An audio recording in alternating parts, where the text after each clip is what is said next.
The Wild West wasn't built by the heroes you've heard about. It wasn't shaped by legends and clean white hats who shot the gun out of a bad man's hand. No. The real West was carved by men who walked straight into hell and didn't bother to wipe the ashes from their boots.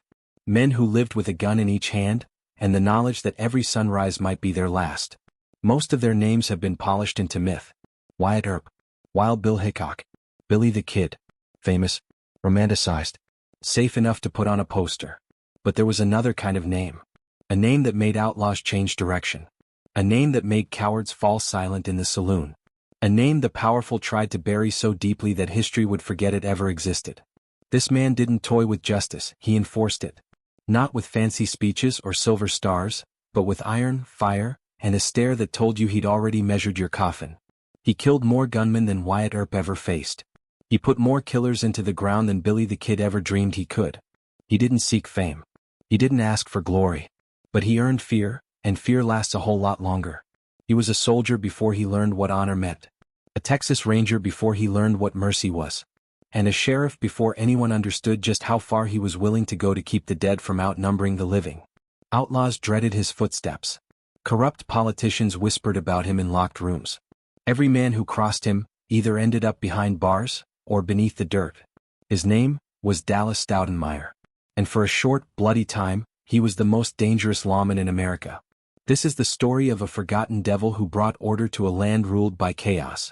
The story of a gunfighter who delivered justice faster than a man could draw breath. The story they tried to erase because it made their heroes look like amateurs. You may think you know the Wild West. But today, you're going to meet the man who made even the worst killers afraid to leave the shadows. This is the deadliest sheriff you've never heard of. Dallas Stoudenmire didn't grow up dreaming of being a lawman. He didn't grow up long enough to dream at all. By the time he was 15, he had already lied about his age, grabbed a rifle that was longer than his arm, and marched off to fight in the Civil War. A child, sent to do a man's killing. War didn't teach him honor. It didn't give him heroes.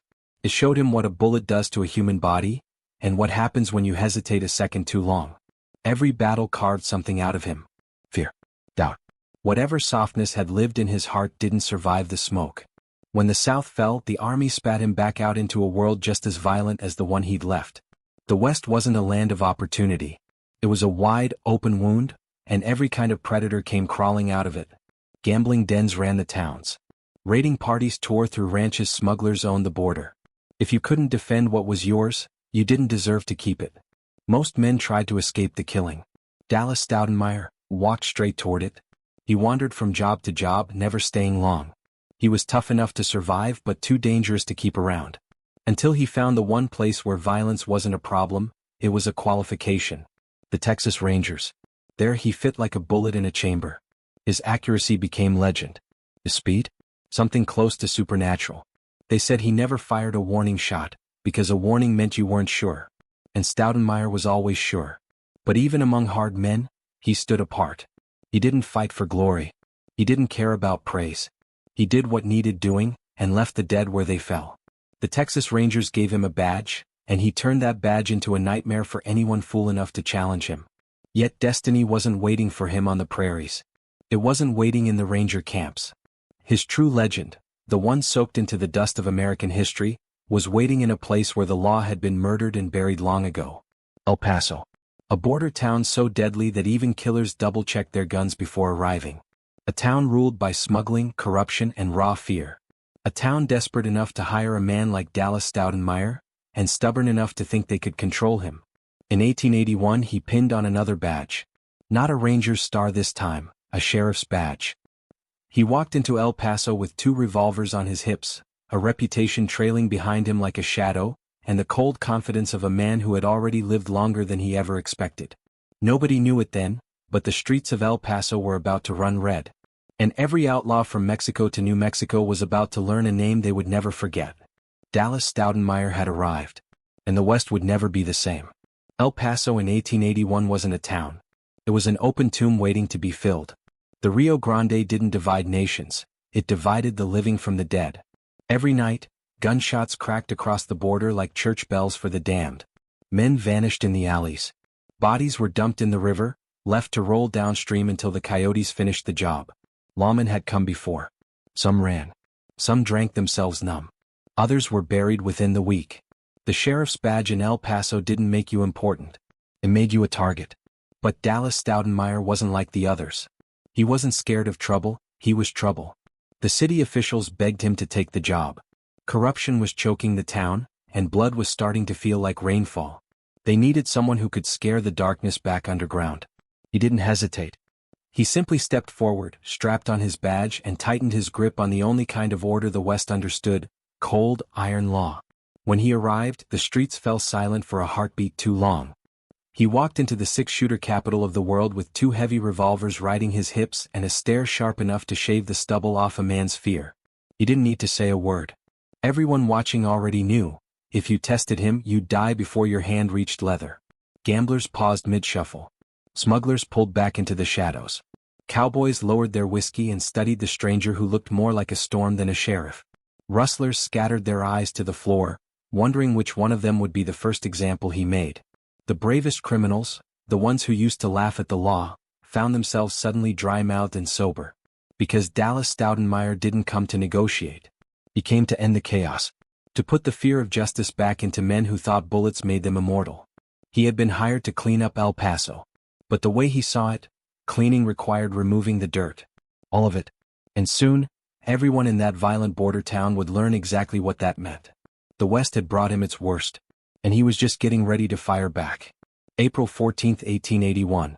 A date that would be carved into the bones of El Paso forever. It began like any other day in a city made of gun smoke and bad tempers. Mexican cattle rustlers had crossed the border to recover stolen animals. Tensions were already high. Pride and revenge don't mix well with whiskey. A confrontation sparked. Voices turned to shouts. Hands drifted toward holsters. Then someone made the worst mistake you could make in El Paso. They fired the first shot. Chaos didn't just break loose, it detonated. A deputy fell. Civilians screamed and scattered for cover. A mob turned rabid, ready to tear the rustlers apart. And from the doorway of a saloon came the storm. Dallas Stoudenmire didn't walk into the gunfight. He erupted into it. Two Colt .44 revolvers drawn, arms extended, eyes cold and steady as death itself. He didn't waste time shouting orders. He didn't waste time warning anyone. He simply fired, faster than anyone could count. When the smoke cleared, the street went quiet. Too quiet. 4 men lay dead. 1 outlaw, the one who started it all. 1 deputy, an accidental casualty of a bullet meant for someone else. And 2 unlucky bystanders, who were guilty only of standing where a bullet wanted to go. 5 seconds. 4 corpses. 1 sheriff still standing, breathing slow, reload already in motion. Nobody dared move. Nobody dared speak. Every eye locked on the man with the badge and the iron fist. A man who just proved he would enforce order, even if that order was written in blood. Stoudenmire didn't apologize. He didn't explain himself. He didn't have to. Because in that moment, El Paso learned exactly what kind of lawman they had hired. A man who ended violence by being more violent. A man who believed justice wasn't always clean. But at least in El Paso, for the first time in a long time, justice finally existed. From that day on, outlaws didn't just avoid trouble, they avoided him. But fear is a dangerous weapon. Use it too well, and it comes back for you. Dallas Stoudenmire had restored order to El Paso. But order doesn't make everyone happy. Some cheered him. They slept easier at night, knowing their children might not wake to the sound of gunfire. Most feared him. They saw a man who didn't hesitate, a man who didn't miss. A man who could put you in the ground faster than a judge could bang a gavel. But a few, the ones who made money off violence, the ones who held power through intimidation, graft, and blood money, those men began to plot. El Paso's political class didn't want a clean town. They wanted a controlled town. Their control. Their hands. Their profits. And Stoudenmire was bad for business. He started making arrests no one else dared to attempt. Arrests that cut straight into the heart of the city's corruption. He killed men that others were paid to protect. Men who had friends in expensive boots and silk vests. Whispers grew thicker in the saloons. Every time Stoudenmire entered a bar, conversation died like someone had knifed it in the back. The sheriff had become more than a lawman.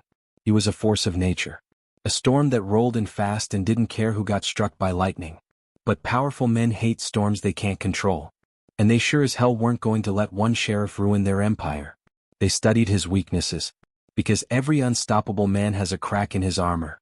And for Stoudenmire that crack was the bottle. He started drinking too much. Whiskey became his only friend. With every shot, his patience thinned, his temper sharpened, and the line between justice and vengeance blurred. He trusted almost no one, and with good reason. Because somewhere in those dark barrooms, a rival family was making plans. Not to arrest him. Not to scare him. To kill him. The Hales, powerful, connected, and furious that their control was slipping away, decided that if Dallas Stoudenmire wouldn't bend, they would be the ones to break him. A quiet war had begun in El Paso. A war without rules. A war where the prize was control of the city, and the cost was the sheriff's life. Stoudenmire had tamed the outlaws. But now, he was facing something far more dangerous. Men with money. Men with influence. Men who could hire any killer they wanted. And they wanted Dallas Stoudenmire in the ground. The Hales wanted Stoudenmire dead, but none of them had the courage to face him. So they hired someone who barely had the courage to stand. Bill Johnson. A drunk. A coward. A man whose reputation came not from bravery, but from being too stupid to know fear when he should. He wasn't chosen because he was dangerous. He was chosen because he was disposable. One night, with whiskey still dripping off his breath, they shoved a shotgun into his trembling hands and pointed him toward the most dangerous lawman in Texas. Johnson waited in the shadows, sweating like a man trying to outrun his own funeral. His heart pounded. His hands shook. He could barely keep the gun aimed in anything resembling a straight line. But liquor can give even the weakest man one moment of false courage. And in that moment, Bill Johnson pulled the trigger. The blast tore through the air, close enough to shred Stoudenmire's coat, but not close enough to hit the man wearing it. That's the thing about cowards, they always miss. Dallas Stoudenmire didn't. Before Johnson could even register that he'd failed, Stoudenmire's revolver spoke once, smooth, cold, and final. Bill Johnson fell backward, lifeless before the bottle slipped from his grasp and shattered beside him. The streets fell quiet again. The message was loud enough.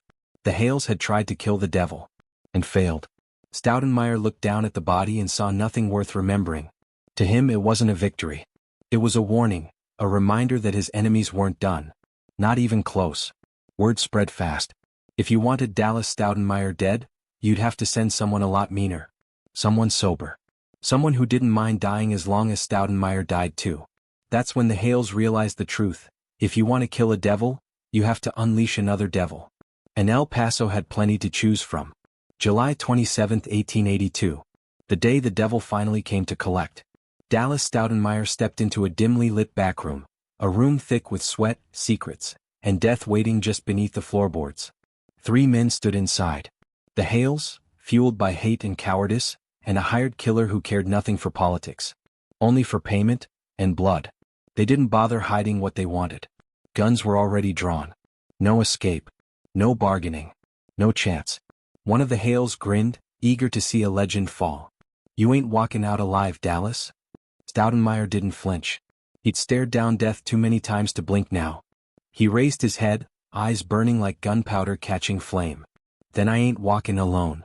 The room exploded into violence. Gunfire, deafening and merciless. One man fell instantly. Then another, clutching his chest, choking on disbelief.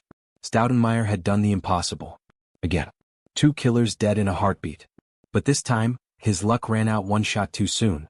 A bullet slammed into his stomach, ripping through muscle and bone like fate itself had pulled the trigger. He staggered, refusing to fall completely. Hands shaking. Blood pouring. Still defiant. He fought to stand. But the ground rose up to meet him. Knees hit the floor. His strength, once enough to tame a town, drained into the dirt beneath him. He had survived the Civil War. Survived the Rangers. Survived 100 gunfights that should have killed him. But no man, not even one forged in fire, can survive betrayal. Dallas Stoudenmire died on that dirty floor. Only 36 years old. Younger than most of his enemies. Older than he ever expected to become. His killers didn't just end a man. They ended an era of fear for the wicked, and justice for the brave. Dallas Stoudenmire saved El Paso. He bled so the innocent wouldn't. He took aim at the monsters no one else dared to face. But when the dust settled, the town didn't honor him. They hid him. They buried him quietly, without pride, without medals, like a secret they were ashamed to have needed. No monuments. No parades. Just a simple grave swallowed by sand and silence. Because the powerful men he challenged, the ones who got rich by letting crime run wild, wanted his story to vanish. And history is written by those who survive. So they let the desert take his memory. Let the wind erase his name from the lips of a grateful city. Let the legend die so the guilty could sleep soundly in their beds again. It's easier that way. Easier to forget the men who made justice possible when justice was paid for in blood. Easier to pretend heroes never had hands stained with the lives they had to take. For decades, Dallas Stoudenmire was a ghost in the margins of history. Not celebrated. Not even mentioned. A man who gave his life to restore order, only to be banished from the very legacy he created. But some stories refuse to stay buried. Some names demand to be spoken again. And some legends rise when the truth finally calls them home. Dallas Stoudenmire was the deadliest sheriff the Wild West ever knew. And now his story lives again. So the next time a movie tells you Wyatt Earp cleaned up the Wild West, remember the sheriff who actually cleaned up El Paso. For dead in 5 seconds. Countless more who didn't dare draw against him. A lawman forged from raw violence. Unyielding, relentless, unforgettable. Dallas Stoudenmire, the forgotten devil of the Wild West. His story may have been buried by history, but now it lives again. Thanks for watching. If you think this story deserves to be remembered, hit that like button. And subscribe for more real outlaw history they won't teach you in school. Because the Wild West was never as clean, safe, or simple as they say.